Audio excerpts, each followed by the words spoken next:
sommes dans cette période de préparation pour cette fête, pour accueillir cette fête de la nativité de notre Seigneur Jésus-Christ.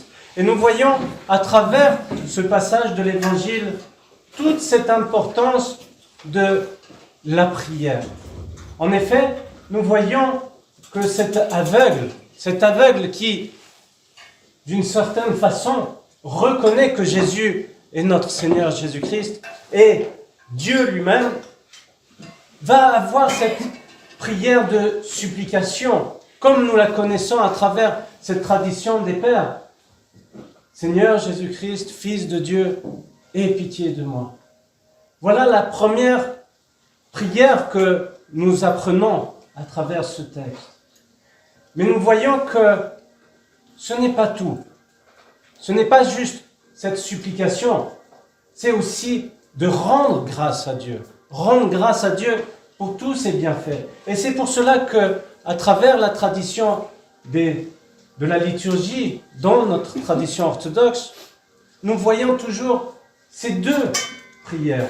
D'une part, la supplication, comme nous pouvons l'entendre avec Kyrie eleison, Seigneur, aie pitié, mais aussi de rendre grâce, de glorifier, de louer Dieu, avec ces doxologies que nous avons. Gloire au Père et au Fils et au Saint-Esprit, maintenant et toujours et dans les siècles des siècles. Amen. C'est une louange, c'est de rendre grâce à Dieu.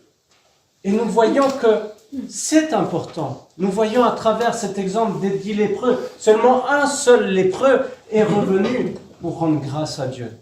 Ayons toujours dans notre pratique et de demander à Dieu, de supplier Dieu, d'avoir miséricorde, parce que nous sommes pécheurs, mais en même temps de rendre grâce.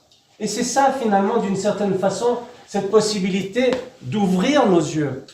Ce n'est pas juste un passage dans l'histoire, mais ce passage s'adresse à chacun d'entre nous. Chacun d'entre nous est d'une certaine façon aveuglé par les choses de ce monde. En effet, je pense qu'un des gros problèmes que nous avons, c'est notre propre égoïsme, cet amour propre. Nous voulons tout faire par nous-mêmes, au lieu de nous tourner vers Dieu et de dire, mon Dieu, que ta volonté soit faite. C'est ce que nous apprend ce passage de l'Évangile, c'est de reconnaître que Dieu est avec nous, que Dieu est parmi nous. Et justement, nous nous préparons pour l'accueillir à travers cette fête de la nativité de notre Seigneur Jésus-Christ. Si nous sommes aveugles, alors nous ne voyons rien à travers cette fête. Mais si nous demandons à Dieu de nous ouvrir nos yeux spirituels, alors nous comprendrons, pas intellectuellement, mais en le ressentant, que nous accueillons le Sauveur parmi nous.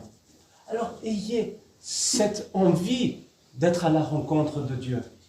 Ayez ce cœur sincère, ce cœur d'humilité, et pas d'égoïsme, d'humilité pour accueillir le Christ parmi nous.